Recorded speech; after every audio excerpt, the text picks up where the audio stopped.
This is Sporting Life. Welcome along to a classic Sporting Live racing podcast, because we'll be looking ahead to the QIPCO 1000, 2000 Guineas later on the show. Plenty to discuss before then in the company of Ben Linfoot, Graham Cunningham, Ed Chamberlain, Billy Nash and David Johnson. I'm going to start with Sandown last Saturday, the jump season finale. Ed, it looked terrific fun watching on from afar. How was it at the track? It was a good day, Audie. It's a good day. It's been a tough week for the Jockey Club, hasn't it? They've come in for a bit of stick this week, but they put on a really good show at Sandown Park on Saturday. Emma and Dara, the two organised it. I was lucky enough to be the person to host the awards. And they had a really good award for the three jockeys who were bowing out. Jamie Moore, Paddy Brennan, Aidan Colton, which was a nice touch. Patrick Wadge and his very emotional parents were there. Likewise, Harry Cobden, actually. His parents were equally emotional. And then obviously the champion trainer, which dragged on a little bit longer, but having Mullins there made it extra special, really. It was a real feel-good day, actually. It was good. And Billy, try to put it into perspective. The first Irish trainer to win the British Jumps title for 70 years. How big an achievement for Willie Mullins? It was monumental, Dave. Let's not beat about the bush. This is a monumental achievement. People are saying, oh, he might do it again next year. Loads of things had to fall into place for Willie to do this year. Obviously, he won a lot of big races. The Grand National was really important. I think the fact that Henderson horses missed Cheltenham was played a big part in it as well. He may have picked up a couple of races there that he wouldn't have otherwise. But he also went and won races like the Scottish National and the Bet365 races he hadn't won before. But if you look at his record through the year, he essentially won the British Trainers Championship in 2 months. Because prior to Cheltenham, he'd had very few winners in Britain. He'd had a good day. Lossiemouth won the International and Capodanno won the Cotswold Chase on the same day. But prior to that, he'd had only a handful of runners in Britain, let alone winners. Yeah, there you go. And, just a really good Cheltenham, really good entry. And obviously finished it off with a very strong last week. So huge achievement by Willie. Hats off to the man. He just, he keeps pushing the boundaries. You'd wonder what's going to come next for him. Isn't that why he's got a really good chance of following up there? Because he almost won it by accident. It was only by the time that he won the Grand National that he thought, you know what, I could actually do this. If he actually does target it, think about all those good prizes that he can go for before Christmas. Betfair Chase, races like that, all the valuable handicaps that he hadn't had a runner in. If he does actually set out to achieve it, I think he'll take the world of beating. Yeah, I'm not sure he will, though. He's a creature of habit, Willie. I don't think he'll change his spots at this stage of his career. He tends not to target those races. I can't see him doing it next year, but maybe he will. But do you see what struck me? Could you imagine laying one out for the Bet365 Gold Cup or the Scottish National, and 3 weeks in advance, Willie just picks a couple off the shelf, a couple of members of the B team to slot in and finish first and third? Absolutely. Morning all. And I want to take issue slightly with that view that it's deep pockets that are doing it. Look at the price of a lot of the horses he's winning big races with. Minella Kakuna was, I think, €82,000. Not a lot of money by today's standards. McDermott, I'm not sure he was a sale horse, but he came from relatively humble stock. But Group 1s are the currency. That title is won by gents, as we all know. And I find this a fascinating stat. If you put all of Dan Skelton and Paul Nichols's Group 1s in a box and shake them, it'll come to 4 noises. If you put all Willie's Grade 1s into a box over the last season in Ireland and Britain, it is 30. 30 plays 4. What a staggering stat that is.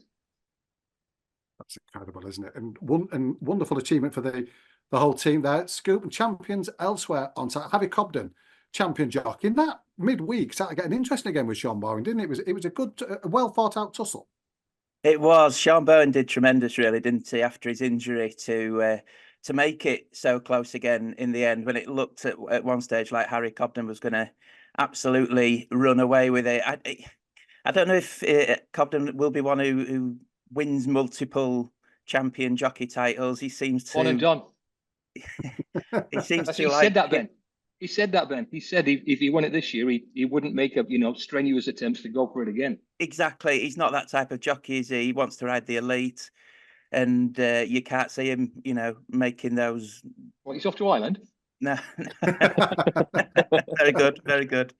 But the sacrifices you have to make. So maybe Sean Bowen can win it next year. But it was Fantastic, Harry Cobden. Patrick Wadge as well. What a great story. Attached to the Lucinda Russell yard and made giant strides this season. Really good percentage strike rate for Lucinda Russell. He's obviously competed with Derek Fox and etc. for rides up there, but he's done really well. And what a good example of perseverance, because I think it took him 63 rides to get his first winner, Patrick Wadge, and he nearly gave the game up, but he's done tremendous since then. So a few of the jockeys already have gone for a piss up in Mallorca, I believe. But nice. I know for a fact that Harry Cobden was down the road from me in Salisbury yesterday selling cattle. That's what Cobden does. He's got this play. I don't think he's got any choice about whether he's going to be champion jockey again, because now there's that one meeting a day rule, and when Paul Nicholls is your governor, I don't think Nicholls is the sort of guy who's going to let him say, that's it, you just put your feet up and ride me 50 winners a year. I think Nicholls quite likes the kudos that comes having a champion jockey aboard his horses. So bad news, Ali. I think you're going down the circle again. Ed, we need to talk Nikki Henderson. We'll talk about his day at Sandown on Saturday first, but the devastating news that came through on Sunday after the spring that they've endured about Shishkin. I mean, it's hard to know how they must be feeling at Seven Barrows. It was a rough few days, really, with Alexia de Nuts on Saturday as well. That looked a bad fall, and then our hopes were raised a bit when he got into the ambulance, and then the bad news about him broke later. So huge sympathy for Tizards as well. I mean, poor Nicky, for one, the rough ride he's had since March. And this was a really difficult one to take. I feel so sorry for Jaden, the young lad who looked after Shishkin for Nicky. He's obviously gets so close to his horses, and the Donnellys as well. It was unfortunate, actually. I sent Marie a picture on Sunday. Do you see that picture of Brandy Love taking off miles from the fence? Yeah. And I actually sent it to her with an emoji going, wow. And she'd obviously just heard the news about Shishkin. I think she thought I was talking about Shishkin. I mean, oh, no. Oh. My heart went out to her, and just really, really sad, and just shows, Audie, with Alexia de Nuts, Shishkin, just how delicate these great animals are. They're majestic, but they're half a ton of animal on those very delicate legs, and it's desperate. It's a brutal game at times, this. Absolutely. And Ben, Nicky at Sandown on the Saturday ended the season with a big double. Highlight John Bon, who's been a real trailblazer for him this season. Absolutely, yeah. And it was great to see him do it in the style that he did. I think it was an aggressive performance, real brave jumping. And it was jumping that won him the race, wasn't it? When you look at the mistakes El Fabiolo made in behind, he did well to get second, really. Willie Mullins, his horse, didn't he? And it'll be interesting what Nicky does with John Bon going forward. Obviously, he's won over 2.5 miles at Aintree as well this season, so he's got options with him. But like he said in the aftermath of Saturday's performance, that wasn't half bad what he did at Sandown against what we know is a crack 2-miler at his best. So really good performance and a nice way for him to end the season, winning the final Grade 1. Really, the wheels have come off El Fabiolo a little the last twice. I mean, his round of jumping, you'd struggle to win anyway. It's not alone a top flight 2-mile contest at the weekend. Do you think he'll just put a line through and be back competing at the top level again next season? He'll be competing at the top level, but what trip will he be competing at, I think, is the question to ask with El Fabiolo. Yeah, you'd have to say, we discussed it last week, whether Sandown would suit him or not. And from an early stage, you could see that his jumping really wasn't, it certainly wasn't as slick as the winners. And that played a big factor in the defeat. But you'd have to look at the way the race was run and the way he finished out his race. We discussed John Bon last week or the week before and talking about maybe him going out and trip, potentially even being Billy's been silenced.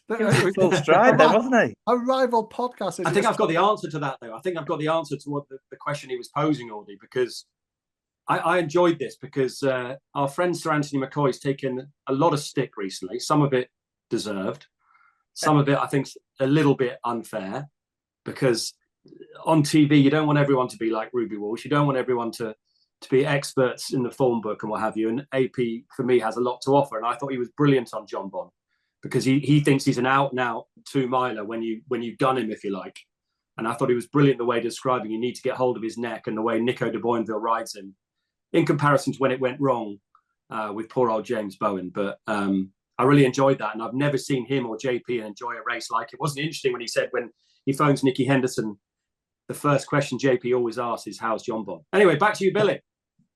Billy, you're back. We lost you right. Sorry about that. Posing as a question.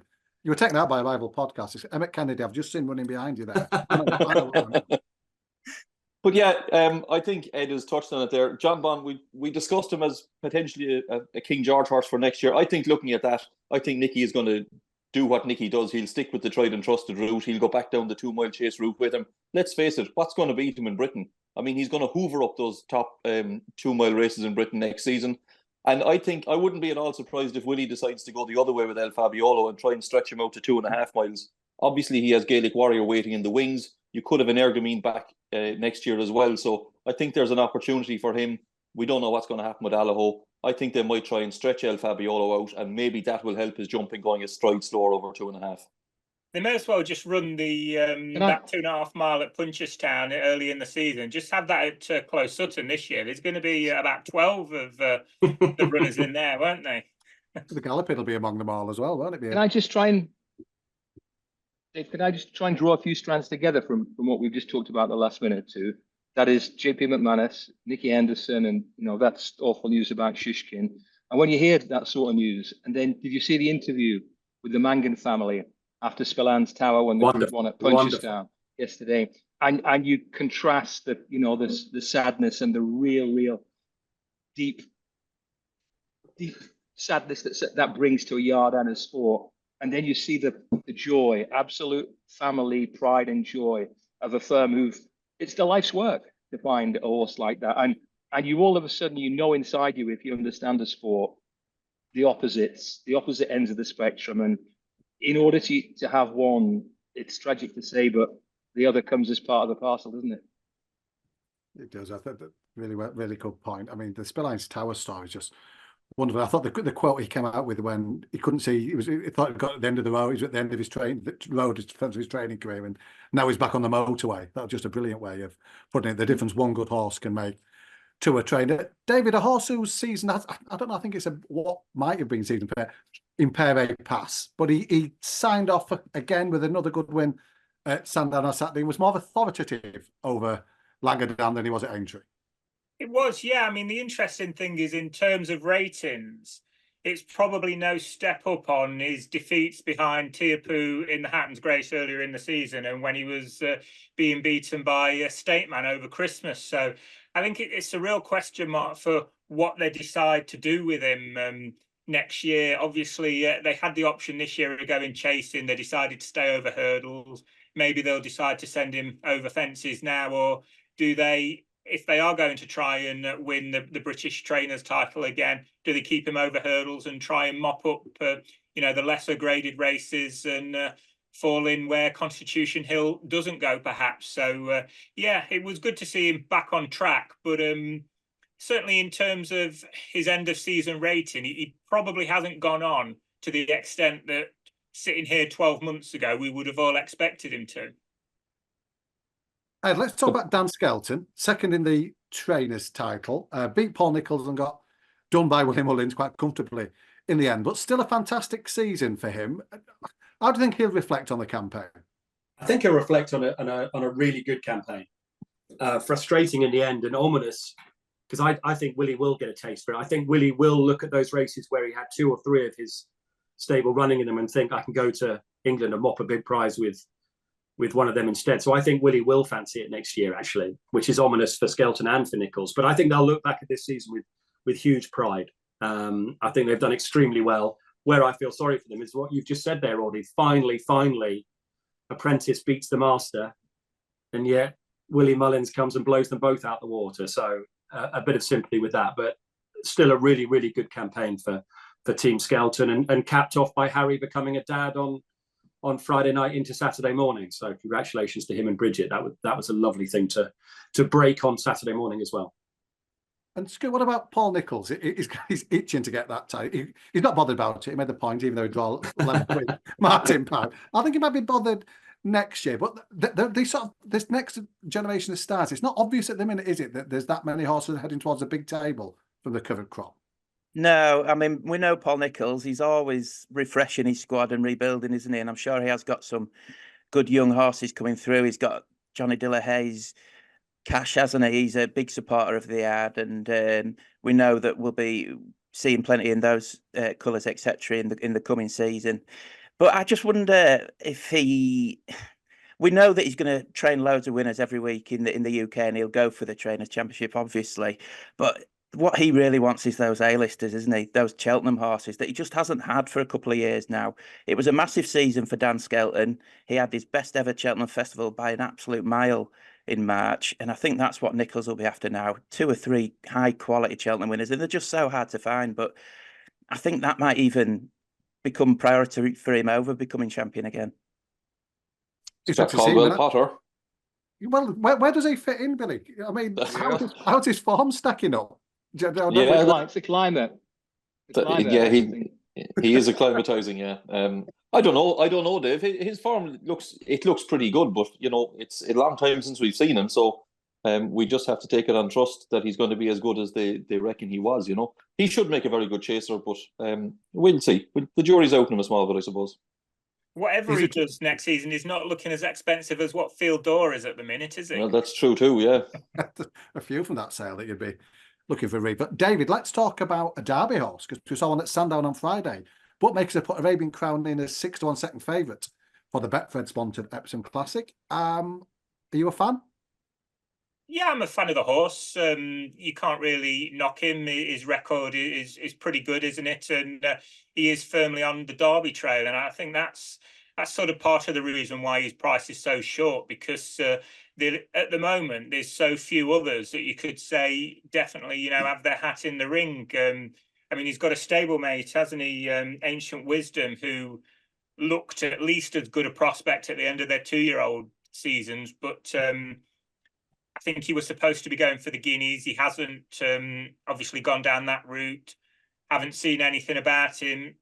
He's 20-odd to 1 on Betfair, and there's no one queuing up to back him. So I don't know what the deal is with that horse. Whereas obviously Arabian Crown, he's out. He's shown himself fit and well.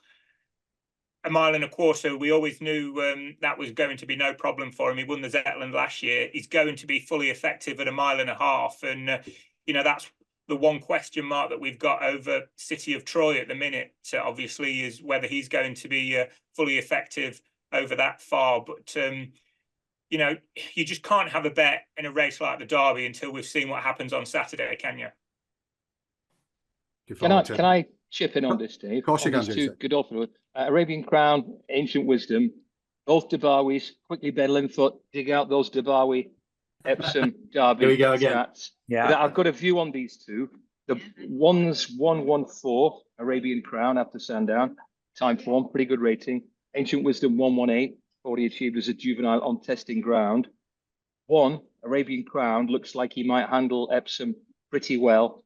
The other, not for me, Clive. If you have a look at Ancient Wisdom, both when he bolted up at Newmarket last autumn and when he won the Vertem at Doncaster, he was wandering right and left on both occasions, and he's got that sort of slightly awkward action, whereas Arabian Crown, to me, moves like a much more straightforward horse. So I would think that it might shake down, that Arabian Crown might head towards Epsom, and we'll see how Ancient Wisdom gets on, perhaps in the Dante.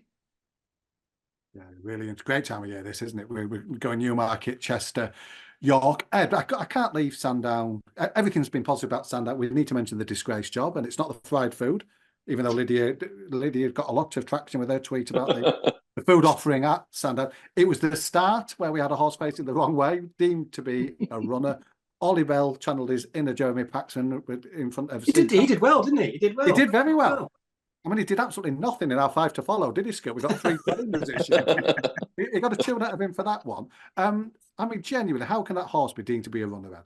I felt so sorry for Steve Drown. I mean, talk about being hung out to dry. I mean, you can just see in his body language. He's like, what am I supposed to say here?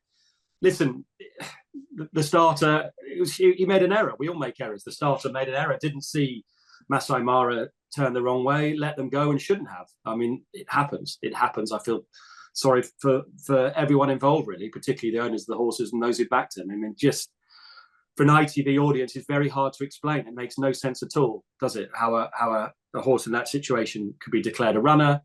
It was a mistake by the starter. The rules will change, Audie. I think, it's happened on the flat already. It's going to happen, and it's a shame it didn't happen in time. It's one of those things.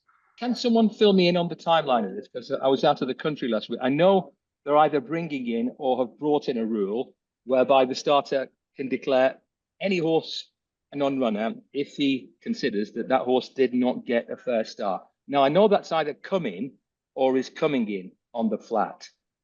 Is it possible that it's coming on the flat and they just omitted to add it to the jumps rule book or something? Because it seems a right balls up. Yeah, the new rules come in on the 1st of May, so actually kick in today. But really, talk about sod's law, David. Yeah, but the problem in this case is as well is it would only apply to flat races because there's specific mentions of starting stalls in these new rules. So it wouldn't have happened. It wouldn't have been any help anyway to what happened on Saturday. And this would have been partly prompted by what happened at Epsom on Derby Day in the Dash last year. But can you believe that, you know, they've had the meeting about this and said, yeah, let's just make it for the flat and not jumps. It's a staggering level of how should we say, complacency for nobody around the meeting table to say, hang on, why does this not apply to jumps as well? Yeah, there needs somebody new on that committee. Also, am I right in believing that this beast, Masai Mara, was Big Tone's nap of the day? Is that correct? Right, I'm led to believe it was. How's your luck? Listen, just another point on Big Tom. I've had to unfollow him on Twitter. What? One of the most stimulating, amusing accounts on Twitter. But I'm not here for this newly polished Big Tone. I want my Big Tone acid spitting, media scolding, late night ranting, P&L setting, cartoon wrestling, podcast torching. When he's all polite and thanking people for this and that and being super professional polished, I'm out. Let me know when he comes back to the old cartoon wrestler, and I'll be back on it like a flash. But for the moment, well, we'll let you know as soon as he's back in full swing. JC, Billy, let's talk about Navan. We don't do that very often. Good card there on Saturday at the weekend, and Kyprios, your old favourite, back in winning fashion as well. Some would say we don't talk about Navan often enough, Ardy. Well, it is an option. I mean, Van Bevy is very keen on the place. Good mileage, apparently. Yeah, good card there at the weekend. One of their better flat cards of the entire year, really, and two pretty significant trials. You had the Salzburg Stakes for 3-year-old fillies, which went the way of a very progressive Dermot Well filly called Ezelia. Stayed on really nicely to get the better of Purple Lily. She's a Dubai, we know as well. So I don't know whether that will have a bearing on whether they go to Epsom with her or not. Her dam was placed in the Irish Oaks, but she certainly looks like one that will make her presence felt in those sort of races. She's about 14-1 for the Oaks at the moment. There'd be worse each way value than her in the race if she does go there. And then, of course, Kyprios back in the vintage crop. Really nice performance by Kyprios. This is a race that Aidan really likes to target with his better stayers. Kyprios has won it himself in the past. He's won it with the likes of Order St. George, Fame and Glory, Emily Dickinson. They all started off in this race at Navan. So this is what Aidan likes to do with his stayers. Good to see him back. It was a race he was fully entitled to win. He got the better of Queenstown, who was essentially in the race as his pacemaker. Probably a better horse than we've given him credit for. I'd say he's a likely race 4-year-old who is improving, but good performance by Kyprios. Lovely way to start the season for him. And surely it's onwards and upwards for him now. He's going to take all the beating in all those stayers races. Also, Dave, honourable mention to Moss Tucker, who returned to action at Naas on Monday. Group 1 winning sprinter from last year. He defied a Group 1 penalty to win a listed race. And a really nice performance in the first from a 2-year-old filly of Ger Lyons' Sparkling Sea, who I believe has now eclipsed Coward of the County as the best time figure from a 2-year-old so far this season. She's up to 95. So she's one to put in the notebook. Definitely that looked a strong maiden to me. Billy, 7-4 Kyprios for the Gold Cup. 7-1 Vauban. Do you think Willie is likely to be tempted by Royal Ascot in the Gold Cup for Vauban, or is it all roads lead to Melbourne, do you think? I would say he'll be tempted by Royal Ascot, but I'm not sure about the Gold Cup. I wouldn't fancy him to get 2.5 on the flat, GC, to be honest. I think they might take him back for the race he won last year, but 2.5 looks a bit of a stretch to me. GC, you're freshly back from Champions Day at Shartin on Sunday. Loads of interesting storylines going into it. How did it play out? What were your key takeaways? The weather was foul, mate. Honest to God. It poured down every day.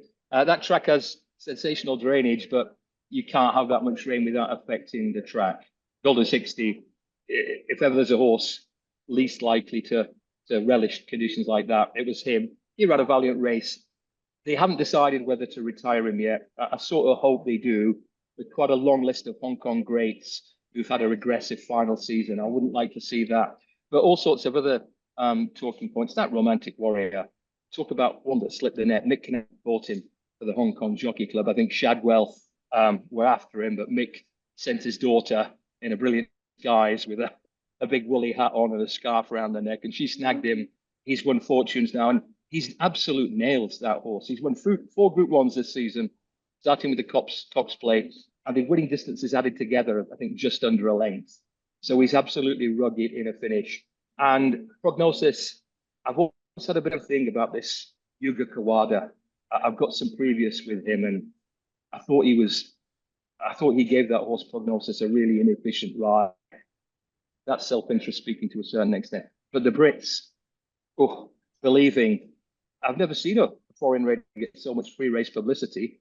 Hong Kong Contest said 125 to 1, well stuffed. Brave Emperor, not good enough, and Dubai Honor, pretty plain performance. So message is clear. If you want to win the big Hong Kong Group 1s nowadays, you need to take proper Group 1 horses there.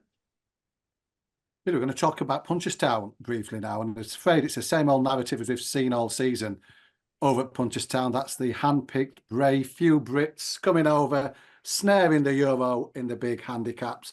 How loud is the chatter now about you having to ban them? I mean, me and Richard Newland were welcoming them back at the ferry terminal. There's a welcome party as they come back, but you're going to have to do something. This is just getting boring now.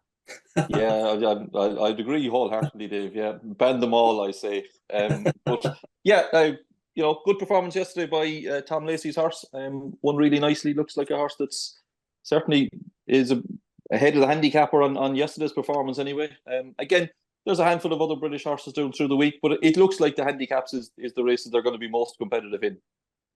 Just looking at the grade ones, we can reflect on Tuesday. We're recording on Wednesday. Mystical Power, who seems to have surprised Willie all season, is still not convinced he's a champion hurdle horse. Despite him having won at second at Cheltenham, won at Aintree, won at Punchestown. Then there was Captain Guinness nabbed in the final stride by Banbridge. Spillane Towers, a feel-good story. It felt like a good start to the festival. Different news strands. Absolutely, yeah. Like you said, plenty of different winners. British trained winner of the handicap hurdle, and yeah, people do say that Punchestown is boring because Willie wins all the grade 1s. Well, he certainly didn't do it yesterday. This has happened in the past. I remember Gordon Elliott, not last year, maybe the year before, had 4 winners on the first day, and I don't think he trained a winner for the rest of the week. So it's possible that Willie will dominate from now on. But just looking at the cards, there's some very competitive grade 1s this week. It looks like a really strong, apart from 1 or 2 towards the end of the week, like the champion hurdle looks like it's going to be quite a small field.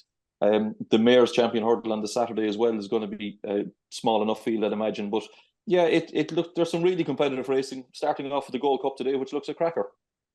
Billy, I'm going to put your and Ben's reputation on the line here. You've got a 3-hour window. This has how it's worked in the past. When we've tipped a horse that's running later that day, the podcast has been out before it and it's won. Galloping de Champ or fast or slow? Ben Linfoot first. Oh, Galloping de Champ. I know he got turned over last year in the same race by the same horse, but I think he'll put that right this year. Brilliant. I think at the prices, David, I'd be tempted by fast or slow. I think Galopin is fundamentally a better horse, and but he's 7-4 on. He's had quite a hard season. He's had 1 extra run this year compared to last year, and he was a bit flat in this race last year. Fast or slow comes into this a fresh horse. We obviously know he goes really well at the track. The ground, they're giving it good to yielding. Will probably suit him maybe a little bit better than Galopin de Champ. It won't, Galopin will handle it fine, but I think the emphasis will be a little bit more on speed. Fast or slow at 4-1 is tempting to me, Dave. I probably wouldn't have a bet, but if I had to have one, I might just back fast or slow. If he's going to beat Galopin, today is the day he'd do it. I see the pointers have put up Kovac Ramelu again, Scoop. He's their Kyprios for Billy, isn't he? I mean, they're backing for Hong Kong if they sent him out for that champion smile. They're not letting it go, are they? They're clinging on. Let's talk about a champion now, on what we hope to be a champion. City of Troy. Ed, you've got 3 days on ITV at Newmarket this weekend for the QIPCO. We'll be raising a glass from home, watching you of the Great Brew. Guineas Festival. All eyes on City of Troy in the 2000. How important a horse could he be for our summer ahead? Oh, it could be absolutely massive, Audie. I mean, isn't it amazing? What a week to go from the celebration on Saturday via Punchestown, Ascot this afternoon, Royal Ascot Trials, and everything else that's going on to all of a sudden a classic. I mean, it's mental, isn't it? but it's also brilliant. And I think City of Troy is huge. I hope he'll get a lot of column inches ahead of Saturday. And full marks to Coolmore, their social media post, I saw on Instagram actually, of Dean Gallagher speaking and then City of Troy working alongside Aidan in the Jeep, I thought was terrific. Really, really good. Because the message is, some people are saying he's absolutely working the house down, while others are saying he's doing the opposite to that. So I'm not 100% sure what to believe, but my God, it makes it interesting, Audie. A big part of me would love him to bolt up and then set the Derby alight. And I still think, I know people are talking about him going to the dirt and going to the Travers. I still think a Triple Crown might be a possibility. I really do. As mad as that sounds. So I'd love him we were saying that about August Rodan this time last year, weren't we? This is true. 1 out of 3 ain't bad as Meatloaf nearly. And the warnings are there, Audie. The warnings are there. Bruff Scott at the weekend was talking about the horse in 74. Appalachia, was it called, who was unbeatable according to Vincent O'Brien, was not cited in the Guineas and never ran again. And Aidan's not set the world alight over here. I know Billy's not too worried about that, but I would be a little bit. I'd love him to win, but I wouldn't be. We're into May May now. It's only April that he struggles. We're into May. Yeah, it's May now. That's true. David, it was brilliant at 2, David. Just how good do you think the City of Troy is? Yeah, I still retain every hope and expectation that he could be a really, really good horse. And I think the interesting thing here as well is his style of racing. And you're looking at where his vulnerabilities might be. And it's a horse like Notable Speech, a horse like Rosallion. They've probably got a better turn of foot than what he has. They could probably sit last, pass the whole field and win a St James's Palace Stakes. City of Troy probably couldn't do that. But what he does do is he just goes out in front and keeps galloping, and they're fully aware of that. You know, you can sort of see why they're probably only going to run the one horse. You don't have to be a genius to work out what the tactics are going to be. And if that is the case, they're going to have a tactical edge over the likes of Notable Speech and Rosallion, who they could be crack milers, and they're going to have to be tip-top milers to beat him. And I just can't see the race being run to suit them in the way that it will be City of Troy. It leads us beautifully into a comparison with a certain horse called Frankel, and Michael Tabor was saying he really is our Frankel, not the Frankel. Aidan O'Brien, look at these quotes. I've never seen a horse that doesn't get tired. I've never had a horse where we don't know where the limit is. There's no doubt he's the best 2-year-old I've trained. And a nice TDN piece by the excellent Paul Hayward the other day. The boldest use of the F word since Sir Henry Cecil's masterpiece retired. So they're setting it up for something tremendous this weekend. The bar's been set really high, and it's massively exciting when a horse like this comes along. And when you see what he's done, if you think Hartem is a decent enough Craven win, David, he's absolutely destroyed him, not once but twice, hasn't he? Absolutely, yeah. You know, the form has been ramped up. Even the horse that was third in the Dewhurst as well, that ran in the Craven and was beaten comfortably, wasn't it? Eben Shaddad. So, yeah, I think, you know, in terms of his form stacks up at the moment, he's well clear on what he achieved as a 2-year-old. You're looking to say that the others are going to have to set the bar, or worst case scenario, he's not going to come back as a 3-year-old, the force that he was last year, and really hoping that that isn't the case. I've heard 1 or 2 people say that the dam didn't train on and what have you, but this fella's got an older full brother, you'll remember him, Bertinelli, who's a big, strong 1,250-pound horse. He won that London Gold Cup in very good style. He ran a really good race at Royal Ascot, and he's doing fine in Hong Kong. So certainly his older brother, full brother, has trained on more frequently. Yeah, there's a lot of noise on social media about Justifies don't train on at 3 and Together Forever didn't train on at 3. I wouldn't agree with, but well, no, we don't have a huge sample size with Justifies, but he's had enough graded winners in the States at 3, and even over here with a couple of Aidens last year to suggest that they're fine at 3. And Together Forever only had 3 runs as a 3-year-old. She was beaten ahead in the Musidora at York. And then she ran in both Oaks, where she had excuses on both occasions. She went far too fast in the Irish Oaks, finished 4th, got collared in the final furlong. So I think it's ridiculous to say that she didn't train on. Obviously, she had some sort of a setback after that and didn't run, but I certainly wouldn't be letting that put me off City of Troy if I wanted to back him this weekend. But I just wonder how good a Guineas is it? You know, is it a great Guineas? Just looking at the time form ratings, without Henry Longfellow is not going to run, so the next best on time form ratings is Notable Speech, who's had 3 runs at Kempton. We didn't see him before January. I just wonder, is there much depth to this Guineas? Really, that's a good point, because it's Henry Longfellow would have been, one of the top 3 juveniles in Europe. Van Dijk might not be a miler, but he was a proven Group 1 horse, and it'd be fun to see him in the Guineas. Ancient Wisdom was Godolphin's best. He isn't here either. However, I do think that Rosalian has a lot of potential. He's already a Group 1 winner, last to first in the Lagardère in France. And I know Richard Hannon is his glass is always half full and then a bit, but they've had enough good Guineas horses through that yard over the years to know what one looks like. And they don't seem in any doubt that this one is a proper Group 1 miler. And you've written a piece, great piece, big questions out of the Guineas on Sporting Life, published in the feature section right now. What are your biggest worries for City of Troy, and what do you think is the biggest danger to him? Yeah, well, the worries with previous sort of short price favourites that have gotten beaten in a Guineas, or unlucky horses in a Guineas, you see when it's a big field, for example, and they split into 2 groups. This is a small field; it's not going to happen.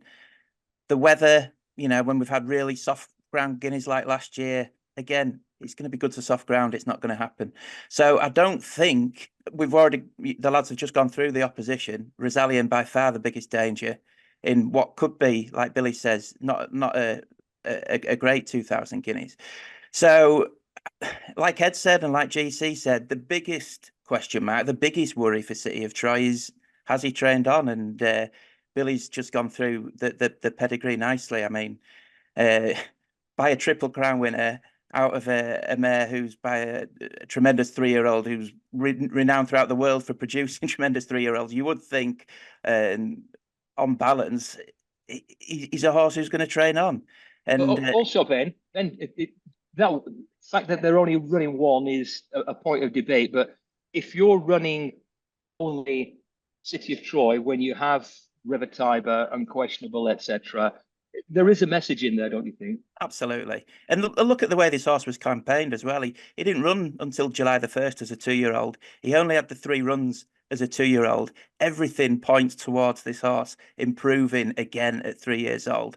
And that's why I think he's so exciting. He was so good at 2, but he could be even better at 3. Yeah. And I think that's why we're all looking forward to seeing what he can do. And to be honest, I can't see him getting beat on Saturday. Like David said with the tactics as well, he's just going to go out and try and gallop them into the ground, and I think he can. Rosalian would be the biggest danger, but the worry with him is he was too keen when he got beat in the Champagne Stakes. He was keen when he won the Lagardère. I just wonder, over a mile on the Rolling Mile that he's unproven on, he can't race like that. If Sean Levy's going to ride him cold for a turn of foot, fair enough, but he's going to want him to settle in the early stages. Yeah, Richard Hannon says he needs a good one. He says he's a good one to take him into the race. Well, I think he's found one. Yeah. I thought it was interesting with Rosalian that they haven't bothered entering him in the Commonwealth Cup at all. They don't obviously have any doubts about his stamina in the same way as what I and potentially a few others would have. And David, in terms of a single dart for O'Brien in a 2,000 Guineas, how often does he tend to do it, and how significant do you think that is?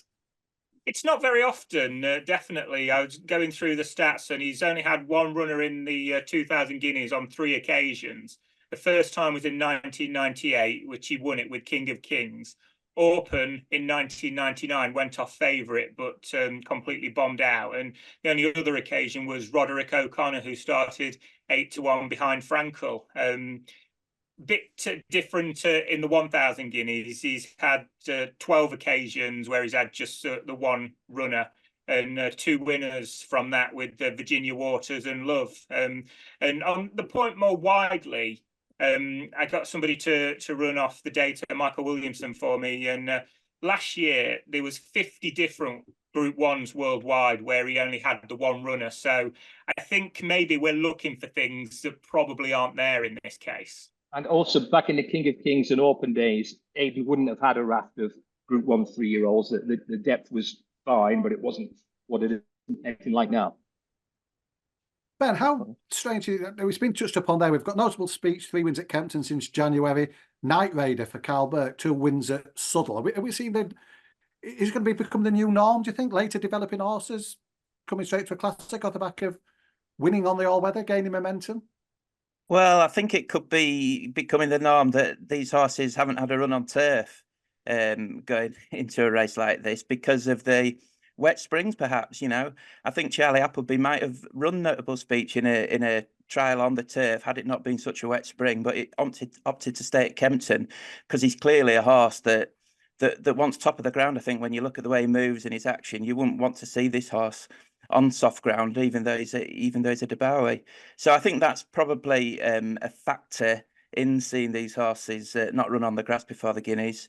And they bring in interesting profiles enough, don't they? Notable speech and Night Raider. But, when we're talking about competing with City of Troy, they've got a hell of a lot to find. Also, I can't wait to see on Saturday's Task Force. It's such a lovely physical, especially on the scream in the middle park of an inadequate trick. I saw him at Ripon, and if you looked at a horse in Parade Ring who wasn't going to handle Ripon, you'd just take a picture of Task Force and put it on the big screen. But he got away with it that day. I think there's a serious talent there. Ed, have you got a best of the rest for the 2,000 Guineas? Yeah, in the Parade Ring, just the clues and the gallopers at the Craven when I was there. I spoke about Night Raider last week already. I'd be very worried about him in the prelims. Keep an eye on Night Raider. He does look a sprinter when you look at him. He's a very powerful 3-year-old. Elianabi was very underwhelming the way he worked that day for me. The best of them we saw of the colts of the 2 days was probably Iberian. He'd really filled out over the winter. He looked pretty impressive. But there's only so much you can read into that. I actually had a bet in the Guineas that weekend already on Inner Sherin of Kevin Ryan's when what was the horse? What was it called that bolted up? Calpena, was it?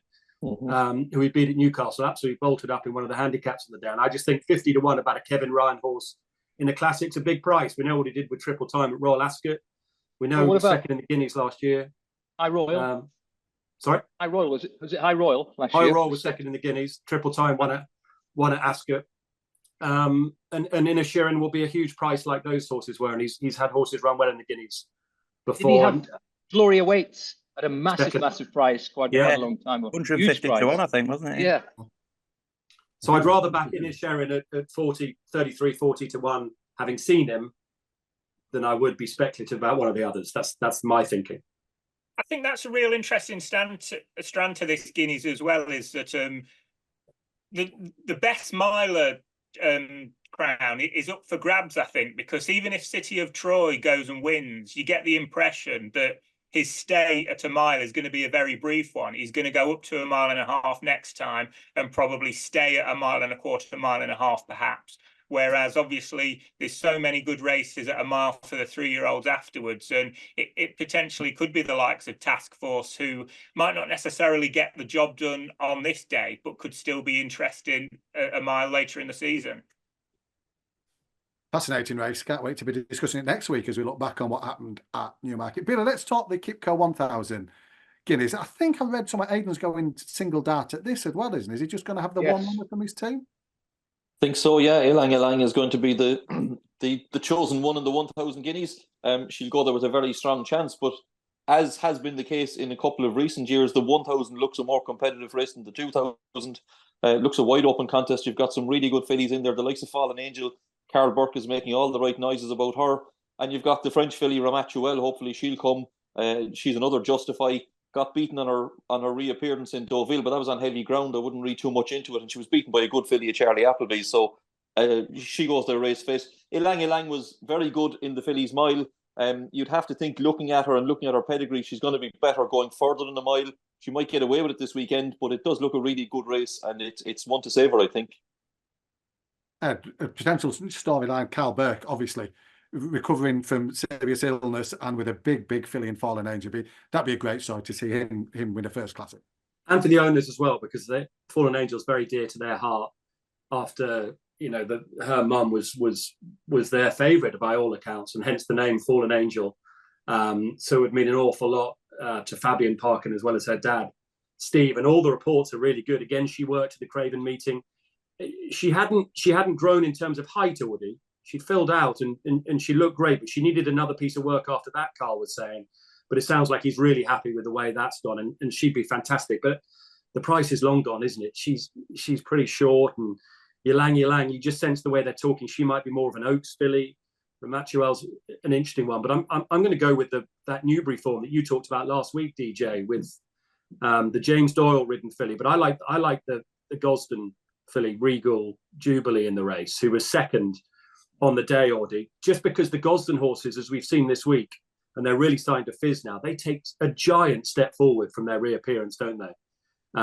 Certainly that's the evidence with so many of them. And I think she'll take a huge leap forward. And again, I'd rather go with what I've seen rather than the speculation. And at 33-1, I think there's definitely better to come from her. So Regal Jubilee, but I might back what was the other one called? El Melka.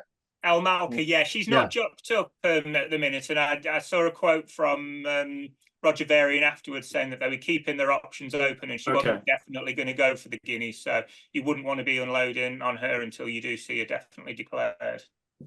Scoop, I'm going to channel my inner Clinton Baptiste, and I'm getting the words, see the fire. Well, just before we discuss See the Fire, have you noticed this little pedigree nugget that's tying the 2000 and the 1000 together? That Fallen Angels Dam and Agnes Stewart was second to City of Troy's Dam Together Forever in the Fillies Mile. Yeah. There you go. 10 years ago. That's nice, isn't it? Pedigree nugget. Yeah, nice one.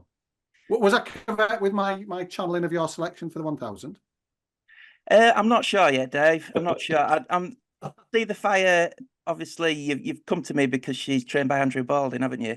I know she filly you liked it too, as well. It wasn't. Yeah, no, she's a filly I liked it too, but I do think we're going to see the best of her when she steps up in trip. Obviously, she's by See the Stars out of Arabian Queen, and I do think she's going to want further than a mile very soon. And I'd be surprised if she had the speed to win a 1000 guineas personally. Obviously, a form ties in closely with Ylang after the Fillies Mile, where she was pretty green that day when hanging left down the track. And I just think she's probably a filly we'll see at her best later in the season when up in trip. She traded really short in the Fillies Mile, didn't she? Yeah. And I think that was sort of one of the issues. Her and the runner-up, was it Shawari? They kicked on a little bit too soon, I thought, and that rather set things up for Ylang. And it wouldn't surprise me at all if she did reverse the placings in this race. Agreed. I'm a big Fallen Angel fan. First of all, I'd love it. I'd love to see Kel Burke and Danny Tudhope win a classic, and they've got a big chance with Fallen Angel. I thought she was really good in the Moy-Glare. Dead professional. I think she's going to be really hard to beat. But I have to have a small couple of quid on this French filly Ramatuelle. I'm not convinced she's an out-and-out miler, but she's a good quality filly, and if she gets the trip, she'll bang there as well. Fantastic weekend ahead. Absolutely fantastic. David, you've shared your thoughts on a few. Where would your vote go with the Guineas at 1000 at this stage? It does look wide out. Yeah, it does look wide open, and for that reason, I'm sort of reluctant to go for anything really towards the head of the market. Fallen Angel can obviously see the claims for GC makes a good point about the French filly Ramatuelle being overpriced. I think she comes here fit. I think the fact that she's had a run will be in her favour, but there is a slight doubt about her at the trip. This style is really interesting as well. Whether she can win a Guineas second time up in the style of what you presume she's going to be trying to do, given that she made all at Newbury, but she's by no means a complete no-hoper given the time performance of that. So I'm hoping El Malka is declared, and I think she's around a 33's chance now. I'd happily back her at 20s, knowing that she's running, but I suspect they're going to be more patient. So I'll see what gets declared and probably back something at a biggish price and hope for a bit of a shock, I'd imagine. Billy, I'm sure Jim Bolger doesn't listen to this podcast. I was wondering if he hit the wrong button when he entered his filly in the 1000 guineas. There's Porter Fortuna as well for Donica O'Brien. Tom Marquand booked. Ylang, what's going to get your vote for this classic? Yeah, I'm a bit like DJ. I don't have a really strong view on the race. I think of the Irish, Ylang is the best of them. Porta Fortuna, I would have a doubt about her getting the trip. I know she seemed to stay a mile in the Breeders' Cup, but that's a very easy mile around there. I think Newmarket mile might stretch her a bit. Now, there's enough on her pedigree, certainly on the dam side of her pedigree, to suggest she'll stay, but she was a very sharp 2-year-old. and I would be concerned about her at the trip. You know, I'm fairly sure Jim doesn't listen to this podcast, because if he did, we'd probably have heard about it by now. He'd have been giving out about us. Yeah, Fitzgerald Lewis is, if she does run, she'll be making up the numbers. I mean, she's obviously, her dam was very good. She won the race herself, but Fitzgerald Lewis doesn't appear to be in that category at all. So there you go. There are our thoughts on the QIPCO Guineas Festival this weekend. Cannot wait to follow the action. And then we'll be back next Wednesday to look back on Newmarket, Punchestown, and ahead to Chester. Probably get that 1 hour window to do a Chester Vars tip, I think, next week. That's the exciting new function that we've launched on this the podcast, the 1 hour tip. Good luck to Ed over the 3 days. Thanks to Ed, David, Billy, Gray, and Ben. And best of luck with your own Guineas bets this weekend.